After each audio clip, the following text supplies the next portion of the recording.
خطاب نواز کے لیے تشریف لاتے ہیں خطیب اہل سنت حضرت علامہ مولانا ابوالبرکات محمد علامہ فرید صاحب تشریف لاتے ہیں، اپنے پیارے محبت بھرے انداز میں خطاب نواز فرماتے ہیں۔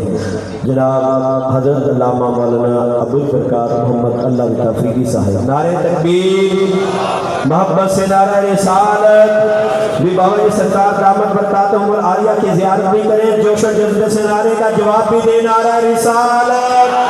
حضور بابا صاحب کے دیوانوں گونج جانی چاہیے، اللہ محمد چار یار حاجی خواجہ قطب فرید، حق فرید، حق فرید، فیضان حضور قبلہ بابا جی سرکار، جامعہ فریدیہ۔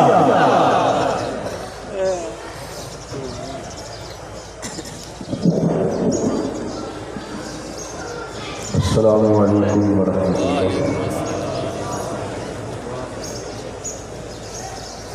بسم اللہ الرحمن الرحیم، اللہم صلی علی سیدنا محمد وعلی آل سیدنا ومولانا محمد وبارک وسلم۔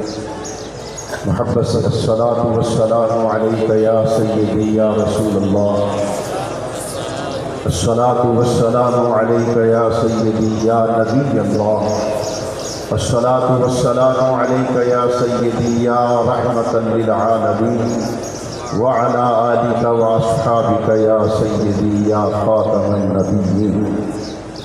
اعوذ باللہ من الشیطان الرجیم، بسم اللہ الرحمن الرحیم، وَنُنَزِّلُ مِنَ الْقُرْآنِ مَا هُوَ شِفَاءٌ وَرَحْمَةٌ لِلْعَالَمِينَ۔ صدق اللہ مولانا العظیم۔ حمد و ثنا اللہ جل جلالہ کی ذات اقدس کو، درود و سلام ہو اس کے حبیب اکرم ہم سب کے آقا و مولا امام الانبیاء حضرت محمد مصطفیٰ صلی اللہ علیہ وسلم کی ذات پر نور پر اللہ سبحانہ میری آپ سب کی حاضری قبول فرما لے، اور خدا بند عالم حضور قبلہ بابا جی دامت برکاتہم العالیہ کا سایہ عاطفت اپنے فضل سے ہم سب کے سروں کے دراز فرما دے۔ حضرات ذی وقار نہایت اختصار میں رہتے ہوئے میں نے قرآن مجید کی ایک آیت مبارکہ آپ کی خدمت میں عرض کی ہے۔ اللہ تعالیٰ کا ارشاد ہے، وَنُنَزِّلُ مِنَ الْقُرْآنِ مَا هُوَ شِفَاءٌ وَرَحْمَةٌ لِلْمُؤْمِنِينَ۔ قرآن میں ہم نے جو کچھ نازل فرمایا ہے یہ اہل ایمان کے لیے شفا ہے اور رحمت ہے۔ نبی کریم صلی اللہ علیہ وسلم کی احادیث سے یہ امر ثابت ہے۔ حضور نے ارشاد فرمایا ہے، اس وقت ان اکابر علماء صاحبزادگان گرامی کی برکت سے میرے ذہن میں 3 روایات ہیں، مگر میں اس کو پڑھ نہیں پا رہا، خلاصہ عرض کرتا ہوں۔ سرکار دو جہاں علیہ السلام نے فرمایا، دنیا میں کوئی بیماری ایسی نہیں نازل کی اللہ نے جس کے لیے اللہ نے شفا نہ رکھی ہو، جس کے لیے اللہ نے دوا نہ رکھی۔ حضور نے فرمایا سوا ایک، وہ بڑھاپا، اس کا کوئی علاج نہیں، اس کے بعد موت ہے۔ ورنہ رسول اللہ صلی اللہ علیہ وسلم کی حدیث بتاتی ہے کہ میرے آپ کے آقا علیہ السلام فرماتے ہیں، اللہ نے جو بیماری بھی اتاری یا جس وقت جو بیماری سر اٹھاتی ہے اس کے لیے اللہ نے دوا بھی رکھی ہے، شفا بھی رکھی ہے، شرط اس دوا تک پہنچنا ہے۔ جس آدمی کی جستجو طلب درست ہوتی ہے دوا کی تلاش میں، اللہ اس کی رہنمائی بھی فرما دیتا ہے. پھر اس دوا کا استعمال جب صحیح طور پر آ جاتا ہے، طبیعت میں بیٹھ جاتا ہے، تو اللہ کے حکم سے بیماریوں سے شفا بھی نصیب ہو جاتی ہے. یہ بات اختصار سے میں آپ کو یہ نقطہ نظر کر رہا ہوں کہ کوئی بیماری دنیا میں ایسی نہیں ہے، وہ روحانی ہے یا جسمانی ہے، جس کا علاج ممکن نہ ہو. ہمارے اندر یہ جو بات عام طور پر یا میڈیکل سائنس میں یہ بات کہی جا رہی ہے کہ فلاں بیماری لا علاج ہے، یہ نقطہ نظر میری کم علمی کی دلیل تو ہو سکتا ہے کہ میں اس کے علاج تک نہیں پہنچ پایا، ورنہ میرے آقا علیہ السلام کا فرمان غلط نہیں ہے. حضور فرماتے ہیں کہ اللہ نے جو بیماری پیدا کی ہے اس کا علاج بھی اللہ نے ساتھ ہے. اس تک پہنچنا یہ انسانی ہمت ہے. اور نبی کریم علیہ السلام فرماتے ہیں فَإِذَا أُصِيبَ دَوَاءُ الدَّاءِ بَرِئَ بِإِذْنِ اللَّهِ. جس وقت کوئی آدمی محنت کے ساتھ، جستجو اور طلب ثابت کے ساتھ بیماری کی دوائی تک پہنچ جاتا ہے اور اپنی طبیعت کو اس کے استعمال کے قابل بنا لیتا ہے، اللہ کے حکم سے اس کو شفا بھی نصیب ہو جاتا ہے. یہ لا علاج مرض کوئی نہیں ہے، اس کا تعلق جسمانی وجود سے ہو، اس کا تعلق ہماری روحانیت سے ہو. دونوں طرح اللہ تعالیٰ نے اس میں علاج پیدا فرما رکھے ہیں. اور قرآن اسی حقیقت کو اس آیت مبارکہ میں بیان فرما رہا ہے وَنُنَزِّلُ مِنَ الْقُرْآنِ مَا هُوَ شِفَاءٌ. قرآن میں جو کچھ بھی اللہ نے نازل کیا یہ تمہارے لیے شفا ہے، یہ تمہارے لیے دوا ہے، یہ تمہارے لیے رحمت ہے. اہل کفر جو تھے نا، ان کے پاس قرآن کی مختلف کٹ حجتیاں تھیں انکار کرنے کی. ان میں سے یہ بھی تھی کہ قرآن کسی اور زبان میں کیوں نازل نہ ہوا. اللہ نے اس کے جواب میں ارشاد فرمایا کہ اگر ہم اس قرآن کو عربی کے سوا کسی اور زبان میں نازل فرما دیتے تو یہی کرتے گردو ہمارے پیغمبر پر یہ اعتراض کرتے کہ قرآن ہماری کسی زبان میں استعمال نازل کیوں نہ کیا گیا.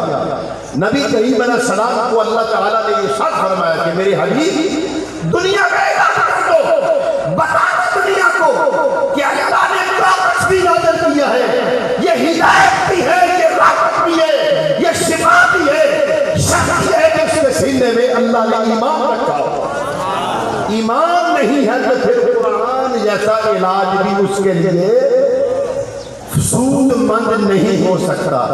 اس ساری میری معروض سے میرا عرض کرنا مقصود یہ ہے عزیزو، اللہ نے ہماری جسمانی، اللہ نے ہماری روحانی بیماریوں کا علاج قرآن مجید میں رکھ چھوڑا ہے. ان بیماریوں میں سے ایک بیماری کا تذکرہ میں اس وقت آپ کی خدمت میں عرض کر رہا ہوں، اور کوشش فرمائیے گا کہ بابا جی قبلہ کے اس چمنستان میں بستے ہوئے ایک چھوٹی سی شاعری کی یہ بات اس کے ساتھ اٹکی ہوئی بات سمجھ کے قبول فرما لیجیے کہ ایک درویش نے یہ بات کہی تھی، ہم اپنے لیے اس علاج کو کریں تاکہ اللہ تعالیٰ ہمیں جس طرح ہم جسم کے لیے فکر مند ہوتے ہیں ہماری روحوں کو بھی اللہ پاکیزہ فرما. حضور نبی کریم صلی اللہ علیہ وسلم نے بیماریوں میں سے جہالت کو دو. آپ میری اب بات سمجھ رہے ہیں؟ جہالت، بے علمی، ناواقفیت کو بھی ایک بیماری قرار دیا. جہالت ایک بہت بڑی بیماری ہے، ناواقفیت ایک بہت بڑی بیماری ہے، نور سے ناآشنائی ایک بہت بڑی بیماری ہے جس کے علاج کے لیے میرے آپ کے آقا محمد الرسول اللہ نے ہماری رہنمائی فرمائی. میں ایک حدیث پاک کا سہارا لیتا ہوں اور یہ استاد الاساتذہ حضور قبلہ ڈاکٹر صاحب کی موجودگی میں میری کوئی تعلی نہیں ہے، نیاز مندی ہے کہ ہم نے ان پاک بزرگوں کی خدمت میں یہ باتیں بیٹھ کر کے سیکھی سنی، آپ تک پہنچانے کی اہلیت اللہ نے ہم میں پیدا فرما دی. امام ابو داؤد رحمۃ اللہ علیہ نے ایک روایت ذکر کی ہے حضور کے صحابہ کی. بولیے کن کی؟ حضور کے. حضرت جابر رضی اللہ تعالیٰ نے اس حدیث کے راوی ہیں، فرمایا کہ ہم ایک سفر میں تھے، ہمارے سفر میں ہمارا ایک ساتھی بیمار ہو گیا، اس کے سر میں پھوڑے آ گئے، پھنسیاں، تکلیف ہوئی بہت بڑی. اب اتفاق ایسا ہے کہ وہ رات کہیں لے کے ان کو غسل فرض کی ضرورت پڑ گئی، ان پر غسل فرض ہو گیا. اب وہ اپنے ساتھیوں سے پوچھتا ہے، اب میں بڑے ادب سے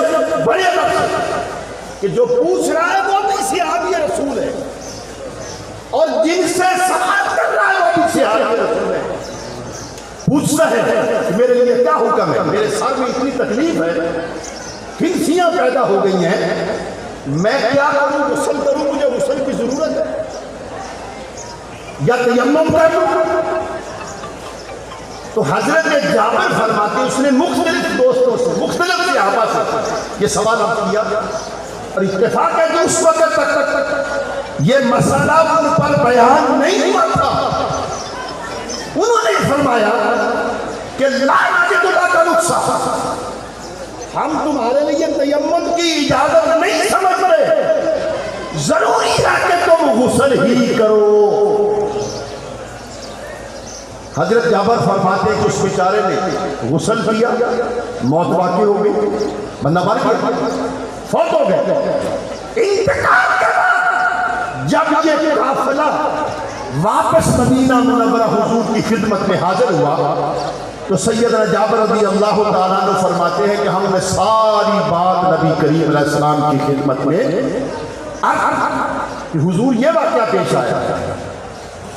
اللہ کے نبی کے الفاظ سماعت فرمائیں، ان کا ترجمہ اگر صحیح درست طور پر کوئی سائل پوچھنا چاہے تو میں عرض کروں گا کہ ڈاکٹر صاحب قبلہ کی خدمت میں حضرت میرے جیسا طالب علم صحابہ کی شخصیت کو سامنے رکھ کر کے صحیح طور پر ترجمہ نہیں کر سکتا تھا.